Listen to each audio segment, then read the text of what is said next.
ये कहानी है एक चालाक हिरन की। तो दोस्तों, कहानी आगे शुरू करने से पहले आप हमारे चैनल को सब्सक्राइब कर लें। एक दफ़ा का ज़िक्र है कि एक हिरन जो अपनी फुर्ती और तेज़ी की वजह से पूरे जंगल में बहुत मशहूर था। एक दिन वह जंगल में मज़ेदार फलों और दूसरी खाने पीने की चीज़ों के लिए घूम रहा था। अचानक हिरन को किसी के दहाड़ने की आवाज़ आई। वो यकीनन एक चीता था। उसने कहा, चालाक हिरन, कैसे हो तुम? मैं बहुत भूखा हूँ, मेरे लिए कुछ करो। देखो, अगर तुम चाहो तो मेरे दोपहर का खाना बन सकते हो। लेकिन चालाक हिरन बिल्कुल चीते का खाना नहीं बनना चाहता था। आखिर उसने इधर उधर नज़र दौड़ाई और अपने जहन से कोई तरकीब सोचने लगा। उसने एक कीचड़ का ढेर पड़ा देखा। लेकिन चीते, मैं तुम्हारे लिए कुछ नहीं कर सकता, क्योंकि ये आज बादशाह का खाना है और इसकी हिफाजत कर रहा हूँ। ये कीचड़? चीते ने हैरानी से कहा। हाँ, यही है बादशाह का खाना। चालाक हिरन ने कीचड़ की तरफ इशारा करते हुए कहा, और तुम्हें क्या पता कि इसका जायका दुनिया भर में सबसे अच्छा होता है। बादशाह हरगिज़ नहीं चाहता कि कोई और इसे खाए। चालाक हिरन की ये बातें सुनकर पहले तो चीता देर तक इस कीचड़ को तकता रहा, फिर बोला, मैं बादशाह के इस खाने को चखना चाहता हूँ। नहीं नहीं चीते, बादशाह सलामत बहुत गुस्सा होंगे। लेकिन सिर्फ थोड़ा सा चखूंगा, बादशाह को इसका पता भी नहीं चलेगा। अच्छा, तो फिर ऐसा करो, मुझे यहाँ से बहुत दूर जाने दो ताकि कोई मुझ पर इल्ज़ाम ना लगा सके। ठीक है चालाक हिरन, तुम यहाँ से जा सकते हो। चीते का इतना कहना था कि चालाक हिरन ने वहाँ से दौड़ लगा दी और ये जा वो जा। इसके बाद जब चीते ने वो मिट्टी से भरा कीचड़ चखा तो थूकता रह गया। उसे चालाक हिरन की ये हरकत बहुत बुरी लगी। उसने उसे सज़ा देने का फ़ैसला किया। वो जानता था कि अगर चालाक हिरन बहुत तेज़ दौड़ता है, मगर उसकी रफ्तार उससे ज़्यादा है। ये सोचकर इसने फिर हिरन का पीछा किया। बाल आखिर इसने हिरन को जा लिया। चालाक हिरन, तुमने एक बार मुझे धोखा दिया है, अब तुम्हें मेरा खाना बनना पड़ेगा।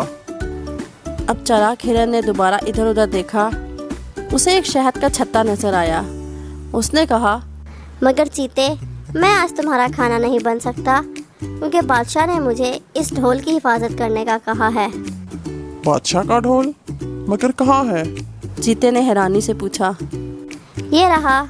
चालाक हिरन ने शहद के छत्ते की तरफ इशारा करते हुए कहा, इस ढोल की आवाज़ पूरी दुनिया में सबसे अच्छी है। बादशाह हरगिज़ नहीं चाहता कि कोई इसकी आवाज़ सुने। फिर चीते ने कहा, लेकिन मैं इस बादशाह के ढोल को बुझाकर देखना चाहता हूँ। नहीं नहीं चीते, बादशाह बहुत गुस्सा होंगे। सिर्फ एक छोटी सी ज़र्ब, सिर्फ एक मर्तबा, जिसका बादशाह को पता भी नहीं चलेगा। अच्छा, तो मुझे फिर यहाँ से भागने दो ताकि मुझ पर इल्ज़ाम ना आ सके। ठीक है चालाक हिरन, तुम भाग सकते हो। अब तो चालाक हिरन फौरन रफू चक्कर हो गया।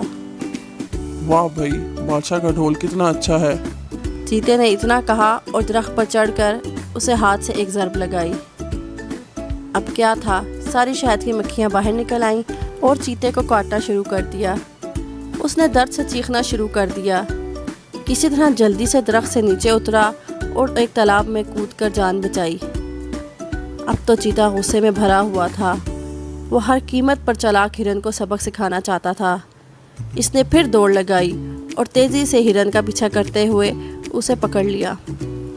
चालाक हिरन, तुमने 2 मर्तबा मुझे धोखा दिया, लेकिन अब तुम्हें मेरा खाना बना पड़ेगा। चीते ने गुस्से में कहा। लेकिन हिरन ने फिर इधर उधर नज़र दौड़ाई। उसे एक बड़ा सा अजदहा नज़र आया।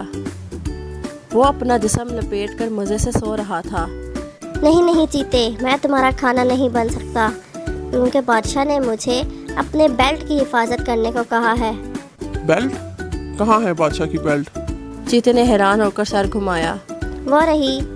चालाक हिरन ने अजदहे की जानिब इशारा किया। इसका रंग बिरंगा जिस्म देखकर चीता बहुत मुतासिर हुआ।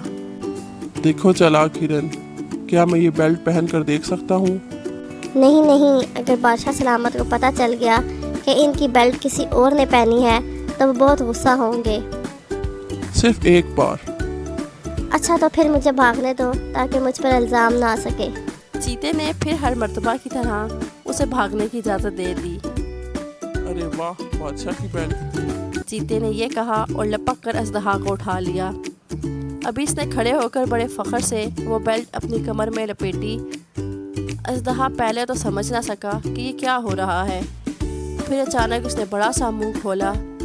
चीता इतने बड़े अजदहा को देखकर डर गया और वहाँ से भाग गया।